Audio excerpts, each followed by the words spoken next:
mataku memandang keajaiban karyamu.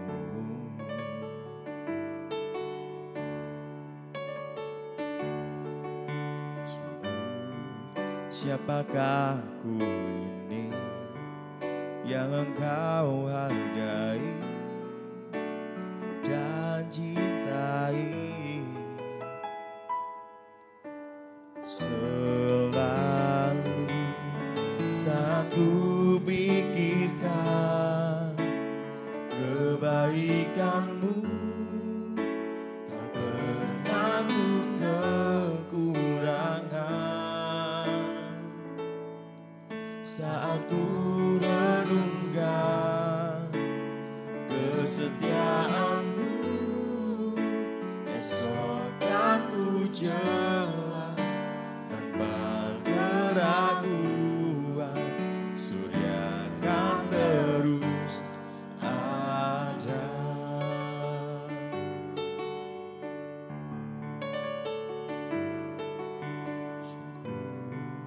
Siapakah aku ini yang engkau hargai dan cintai? Selalu saat ku pikirkan kebaikanmu, tak pernah ku kekurangan. Terima kasih saat ku renungkan kesetiaanmu, esok kan ku jelas tanpa keraguan. Surya kan terus ada.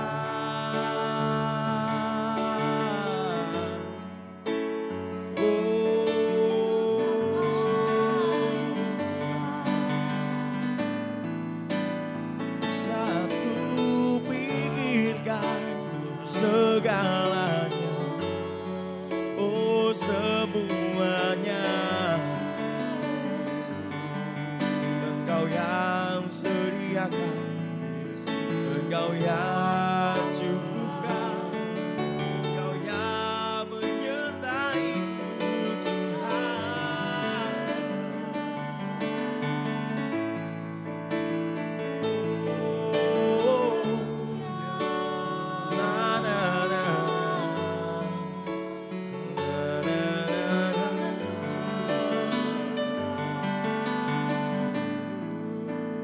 Ku bersyukur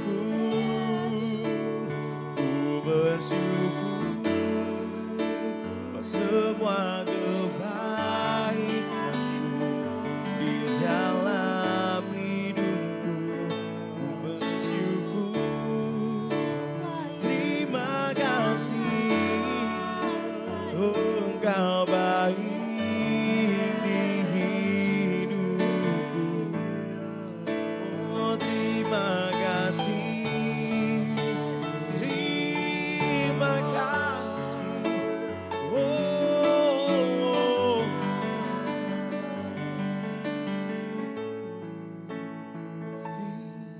saat ku pikirkan kebaikan-Mu, tak pernah ku kekurangan. Saat ku renungkan kesetiaan-Mu, esok kan ku jelas tanpa keraguan. Surya kan terus ada.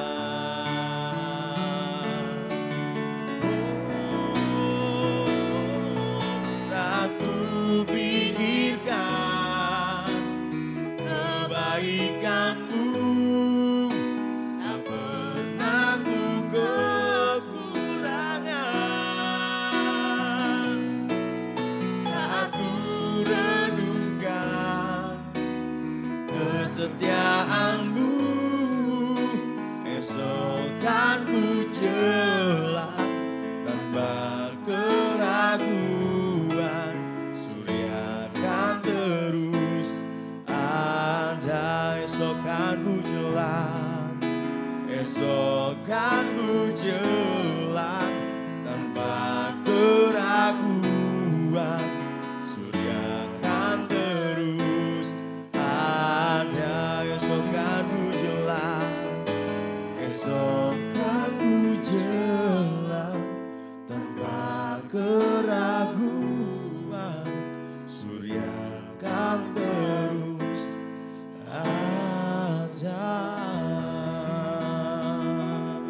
Our Father, which art in heaven, hallowed be thy name. Thy kingdom come, thy will be done in earth as it is in heaven. Give us this day our daily bread, and forgive us our debts, as we forgive our debtors. And lead us not into temptation, but deliver us from evil. For thine is the kingdom, and the power, and the glory, forever. Amen.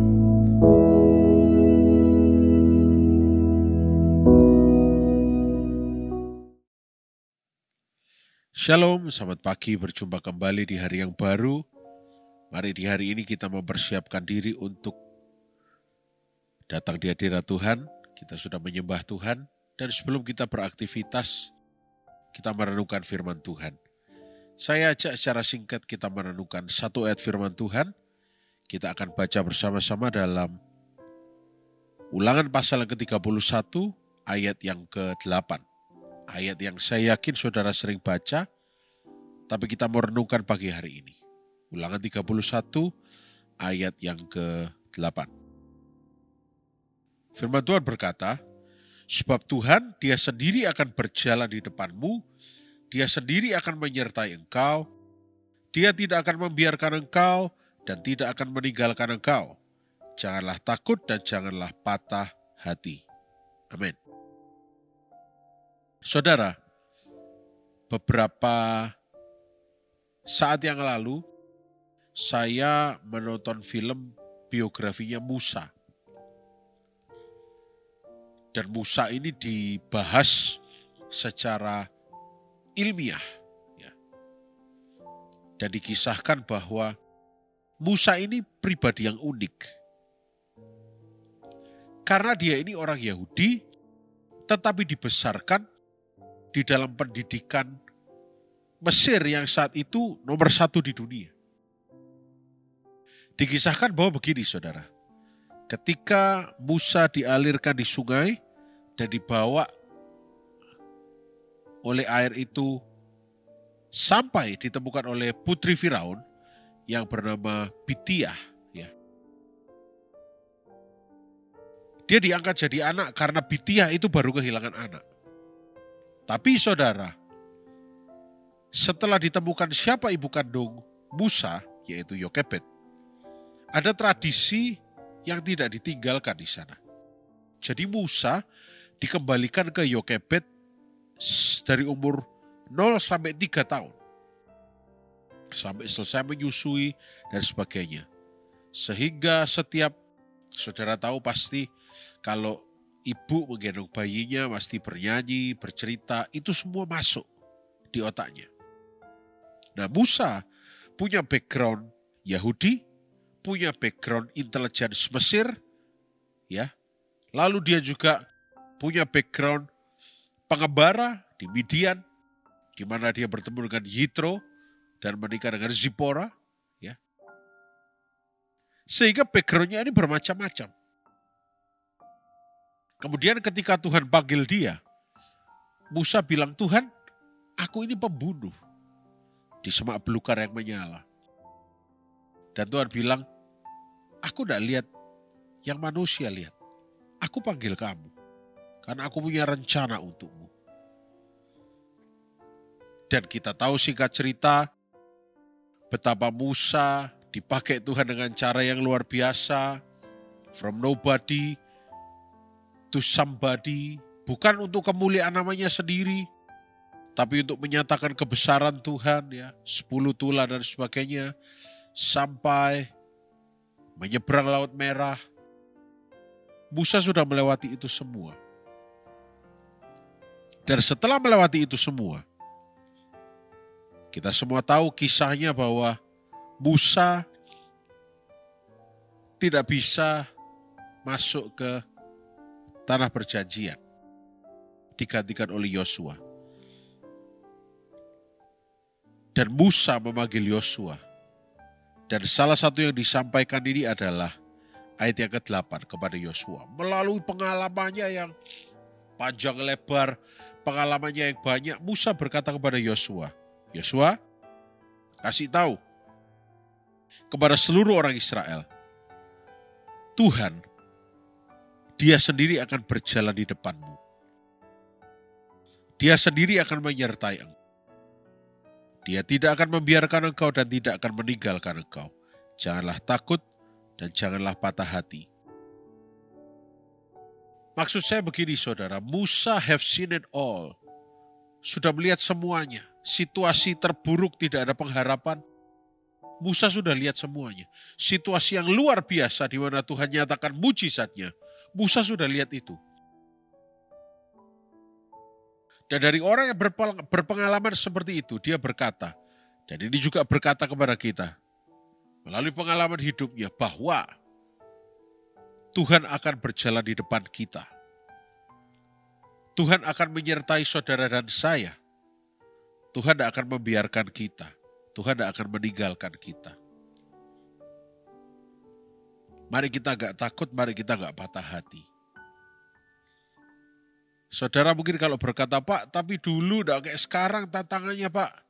Sekarang kerja sulit, ekonomi sulit. Saudara, dulu bukan cuma kerja sulit, ekonomi sulit. Dulu hidup atau mati, saudara. Bayangkan ketika Musa tiba di tepi Laut Merah. Depan laut, belakang Firaun. Pilih yang mana? Mati tenggelam atau dikejar-kejar Firaun dan tentaranya? Bahkan laut sudah dibelah pun masih banyak yang ragu. Loh, lah kalau nyebrang nanti tiba-tiba lautnya tertutup bagaimana?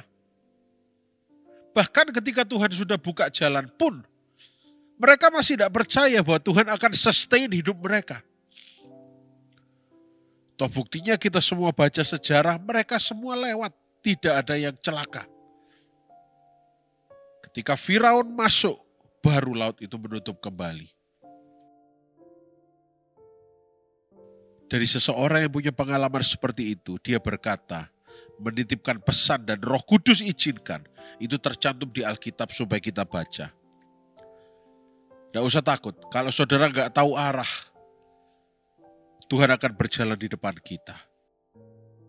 Kalau saudara bingung akan keamanan, safety saudara, Dia menyertai saudara. Kalau saudara bingung tidak ada yang memelihara saudara, Tuhan tidak akan membiarkan dan meninggalkan saudara. Dari kehidupan seorang Musa, diturunkan kepada Yosua, kita belajar, Tuhan bukan Tuhan yang membiarkan kita. Ketika Dia mengizinkan sesuatu terjadi, bukan karena Dia jahat, tetapi karena Tuhan tahu, kita harus jadi orang-orang yang dewasa dan mengandalkan Tuhan, bukan kekuatan kita sendiri. Dan Tuhan juga mau kita bukan jadi seperti bayi terus, merengek, ya tidak bisa apa-apa. Tapi kita mau terus diperlengkapi oleh Tuhan. Saya percaya, Tuhan sangat baik untuk kita. Dia tidak akan meninggalkan kita. Bagian kita tetap percaya bahwa Tuhan bersama dengan kita senantiasa. Tuhan tidak pernah meninggalkan kita. Saudara yang dikasihi Tuhan Yesus, pagi hari ini, kalau saudara ada tantangan yang sedang dihadapi, saudara sedang bingung menghadapi apapun, percayalah, Tuhan tidak akan meninggalkan kita. Tuhan berjalan di depan kita. Dan Dia tetap sayang sama kita. Itu pasti. Karena kita masih dosa pun Dia sudah sayang sama kita. Tinggal sikap hati kita. Bagaimana mau terus percaya. Bagaimana mau terus melihat bahwa ya Tuhan akan berjalan di depanku. Dikisahkan ketika Musa bingung, loh sampai di tepi laut apa yang harus dilakukan? Rakyatnya marah, Musa, balik aja, ngapain di sini? Begitu Firaun mengejar, mereka semua lebih panik. Aduh, bagaimana? Nah, tiba-tiba Tuhan arahkan tiang awan itu menutupi bangsa Israel sehingga orang Mesir tidak bisa mengejar mereka. Dan Musa pun berkata, lihat itu, Tuhan kita itu dahsyat. Lalu Tuhan berbicara pada Musa, arahkan tongkatmu, laut ini terbelah. Setelah itu pun masih banyak orang yang tidak percaya. Artinya begini, orang yang tidak percaya itu, kepada apapun juga dia tidak akan percaya. Tuhan melakukan apapun juga dia tidak akan percaya. Artinya yang harus berubah kita, dari tidak percaya menjadi percaya. Bukan Tuhan harus melakukan sesuatu dulu, enggak. Kadang-kadang Tuhan melakukan apapun, kalau orang tidak percaya ya masih tidak percaya. Kita yang harus tahu, sadar bahwa Tuhan berjalan di depan kita, menyertai kita, tidak meninggalkan kita. Mari sadar, Dia menyertai kita. Tetap percaya, Dia setia bagi kita. Saya berdoa semua mengalami penyertaan Tuhan yang luar biasa, dan nama Tuhan dipermuliakan. Mari kita berdoa. Tuhan Yesus yang baik, terima kasih biar kebenaran firman-Mu yang kami dengarkan boleh jadi berkat dalam kehidupan kami. Terima kasih, kami berdoa sepanjang hari ini kami semua sehat diberkati, dibungkus dengan darah Yesus. Apapun yang tangan kami kerjakan, Tuhan buat berhasil. Di dalam nama Tuhan Yesus Kristus. Haleluya. Amin. Selamat pagi, selamat beraktivitas. Tuhan Yesus memberkati.